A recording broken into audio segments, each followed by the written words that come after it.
welcome back to my channel.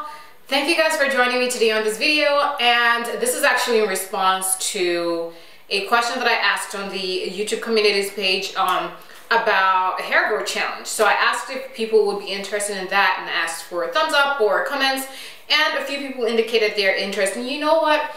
We don't need to be 1,000 people to do this. We could be 5 people. As long as we work together and like we stay connected and stay on track, I think that we can achieve our goals for the year of 2018. Thinking that the best way for us to kind of stay in contact with each other and to kind of monitor what we're doing would be to get a secret group on Facebook where we can just be a part of it and like stay talking to each other and things like that. I've never done like a Facebook group. I only just got a Facebook page recently. So yeah, I'm just thinking that that may work. Maybe one of you guys can actually be the admin for the group, and we'll all just like get in there and share what we're doing with our hair through the year, right? But if that doesn't work out for people, I'm thinking I might just as well do like some check-in videos here on YouTube. Maybe we'll do a check-in in June, and then we'll do another check-in at the end of the year, right? But if you guys want it to be more frequent, we could do it 3 months, 6 months, 9 months. But I'm just thinking 6 months, 12 months, that should be fine. So now let's get into the things that we will be doing as part of the challenge this year. The first thing that we are going to do, and I'm going to try to stay on number, is we're not going to be doing any trims. I know it's a big part of some people's regimen because, you know, they just feel like they have to get rid of nasty ends, da-da-da. Here's my thing. Ends always get nasty. If you trim your ends today, they're going to get nasty in a few months. So what's the point? I'm thinking that those ends that might feel rough are protecting the rest of my length, so I'm leaving them for now. Of course, I will still trim my hair, but just not as often as I've done in the past. I think the last year I trimmed, you know, kind of too much, and I retained probably about 3 to 4 inches of length, which is decent considering that I trimmed off about 3 to 4 inches through the year.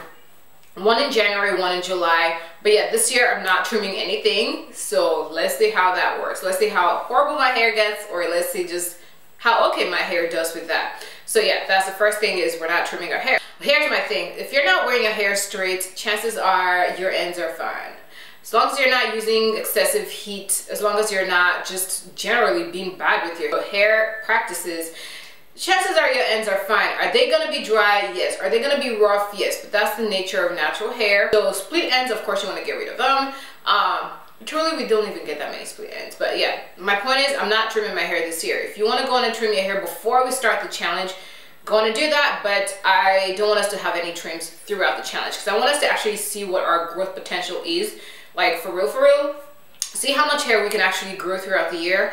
And see if we can actually keep our ends healthy. Second of all, I want us to just take care of the insides first. So a big focus of this challenge would be to take care of the insides. We're going to be eating healthy. I'm not going to say, well, eat 3 fruits today, 4 pieces of veggies tomorrow. You know, we're adults, right? Well, I guess most of us are adults. But the idea is just to eat healthy. Everything in moderation, right? So you might go ham like through the week. Maybe Saturday you have a couple snacks. That's okay. I'm not asking us to go on like this strict restrictive regimen. I just want us to be more conscious of what we're eating. So instead of eating out, eating junk, eating overly processed food, let's try to opt more for whole foods, home cooked meals, vegetables, fruits, smoothies, things like that. So that's what I'm going for. I mean, I don't think it makes sense to say, well, I'll drink a smoothie every day. No, just be aware of it, be conscious of it. I try to take a green smoothie like 3 to 4 times a week with my breakfast, and then I also try to have a salad with my dinner like maybe 4 to 5 times a week. Third thing we're going to be doing is, I did this all of last year and I think that it was great. I definitely didn't see any adverse effects from it, and I do think that it helped because a lot of the times products are made to balance each other out, right? So the third thing we're going to be doing is we're going to try to stay with the same brand. So if you're going to be using a Shea Moisture shampoo, use the accompanying mask, or at least a mask from a similar line from that brand. If you're going to be using something from As I Am, you know, as a shampoo, use the dip conditioner. Personally, I use the same product family for my shower products, like for my wash and dip condition. And then after I come out of the shower, I stay within the same product family for styling. For one, I think it's going to cut down on clutter. All that nastiness we keep under our bathroom counter and shelves full of products that we don't even need, I think that this really helps with that. Second of all, you save money because you get to use your product till the end and then move to another set of it. Thirdly, your hair kind of gets used to what you're doing, and works with you. So your hair isn't being tossed here and there as far as the pH level it's maintained at. Your hair is used to what happens to it, and it just behaves well for you. I really think it makes a lot of sense. So yeah, I'm gonna be sticking with the same products through the year. So not just that we're going to use products from the same brand, we're going to use them throughout the year. So pick your products out. If you've had enough time to experiment and figure out which products your hair likes, just pick them out, use them throughout the year. Last year I used macadamia natural oil products and it had silicones in it. My hair was okay. This year I'm going to be using Shea Moisture's High Porosity Mask and Shampoo, and hopefully that works out fine. So yeah, if you guys know how I do my hair, I don't use the conditioner, I just do the wash and I do the deep condition. Which brings me to the next point. The fourth point is each time we wash our hair, we're going to deep condition it. So if you're washing your hair, be using shampoo or a co-wash if that's what you do, or a clay wash if that's what you do, each time your hair gets cleansed, we're going to deep condition it, period. That's what I did last year, saw the great results, and then that's what I'm going to be doing this year.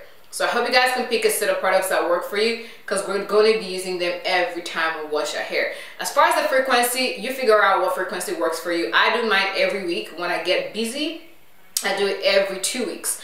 But for the most part, it's every week, and my hair is fine with that. So yeah, figure out the cadence that works for you and stick with it. We're trying to go with the theme of consistency. Consistency in products, consistency in routine, and hoping that our hair rewards us with health and length. You know what, the thing is, everything that I'm saying that we do this year is pretty much what I did last year and I saw great results, but I want to like kind of bring you guys along with me this year, and then hopefully we can grow this hair together, right? Because it really works. It's really not rocket science. It's common sense and doing the right things and being consistent with it. The fifth thing, because I think I'm at number 5, I think the fifth thing that we're going to be doing is we're going to pre-poo our hair before we wash it every time. So each time we wash our hair, we're going to pre-poo that. I know sometimes it's kind of, I don't know, it takes a lot of time. So a tip you can do is the night before, just apply the pre-poo mix and sleep in it. I use oils as my pre-poo, so it's okay. Of course, oils will be in your pre-poo. Like, what are you doing if oils are not in your pre-poo? But yeah, I use oils as my pre-poo. So if you know you're going to be busy and you don't want to spend too much time washing your hair on that day, put it in the night before. That way it gets the chance to sit in your hair and do the work. So when you jump in the shower, you wash, you apply the mask, and you go. And the benefit of pre-pooing your hair is I no longer feel the need to come out of the shower and walk around the house with a mask in my hair for 2 hours before washing that mask out. Nope. 10 minutes, I put my mask in my hair, I take my bath, I shave, do whatever I gotta do. By the time I'm done, I wash that mask out. Why?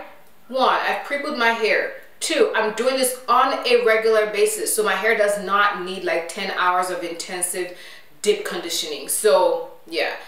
Next point is we're going to, I guess I would say low manipulation for some and protective style for some. Figure out which one works better for your hair. I tend to prefer what you would refer to as low manipulation / short-term protective styling. Essentially, we're trying to avoid tons of manipulation. If you pick a short-term protective style, you cannot get back into your hair until Saturday. So just know what you're doing. So if you want to wear your hair out, if you want to wear it braided under wigs, just know that once you set your hair and style it on the weekend and take it down, we're not going back in it till the weekend. Make that style work. Get the best products that can make that style work for you, and also be flexible. Be willing to wear your hair in a puff or something, or in like a braided crown if it gets too frizzy or crazy. We're not doing our hair during the week. Weekends are for hair only. That's the plan. Hopefully we can stick with it. If you want to do protective styling, you know, do that. Braids, wigs, weaves, you know, like for extended periods of time, do that. It's flexible in this area. Pick what works for you. Be consistent with it. The second to the last rule of this challenge is we're going to be doing scalp massages. We are going to stimulate that scalp. You could do your scalp massage on your dry scalp. You could do it with oils, whatever you want to use for your scalp massages. For me, it even helps me relax, like, because we are very like pro Netflix and chill guys over here. So when we sit down to watch a show in the evening before bedtime, usually it's with dinner or it's right after dinner, and I just always have my scalp massage brush and I'm just in there just getting that done. Now, I personally don't enjoy using my fingers. That's me. It just feels unnatural to me. I know it's weird, right? It's fingers, but it just feels unnatural to me to sit here and be doing this in cornrows or braids. If I just don't like using my fingers, I don't. If I use my fingers, I can never do it more than like a minute or two. But when I use this scalp massage brush, I'm there 10 minutes and still going with the brush. And so I use the brush. I like it. Everybody on YouTube probably has that brush, but if you don't, find a video, somebody has a code, or I will link the one that I bought. I bought it with my money from Amazon. I don't have a code, but I believe the one on Amazon is already discounted, so you could just go on Amazon and order it, and if you have Prime, you get it within a day or two. Then the last final thing is we're gonna use the growth aids that work best for us. If it's a hair oil, that's your growth aid, go on and use that. If it's a vitamin, that's your growth aid, use that. I am not recommending or prescribing anything, nothing. I will be using liquid biotin, and I don't have it here with me, but I will link it below in the description box for you guys. It's really just liquid biotin. You could get it on Amazon. There are some videos people have gone in depth about why they use liquid biotin. The idea is your body absorbs it better and makes use of it better than a pill form. Since it doesn't have to do that much to break it down versus the pill that your body may not fully absorb or whatever. But yeah, I literally just get the dropper and include it in one bottle of water, and I drink that. I may also go back to using phytophthora hair vitamins. I used to use that for a really, really long time. I used to use that for like maybe 2 years, and that was maybe like 2 years ago when I used to use phytophthora. I stopped using it because I don't know why. I really don't even know why I stopped using it, but it was a really, really great vitamin. Of course, it's targeted for hair, but when you read the ingredients, you can see that it's just a really good vitamin. It consists of a lot of fish oils and fatty acids and things like that that are really just good for your bodily functions and not just hair. So I may go back to using that. But aside from liquid biotin, I also take a daily multivitamin for women, and I also take a vitamin E pill. So I don't know, take what you take. Some people take a B complex, some people take vitamin D, some people take a separate fish oil vitamin.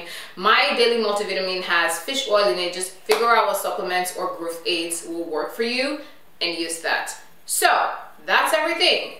I know it sounded like a lot, but it really is not. It's all of what I did last year, really. So yeah, I'm looking forward to the community that we're able to build out of this. And by community, it could be 2 of us, it could be 10, it could be 100. As long as we just work together and stay encouraging each other, I think that we will get the best results for my hair. So yeah, thank you guys so much for watching, and if you liked this video, go on and give us a thumbs up and share this to other people who are trying to grow their hair in 2018. Let's do this together. Thank you for watching, and I hope to see you on my next video. Bye.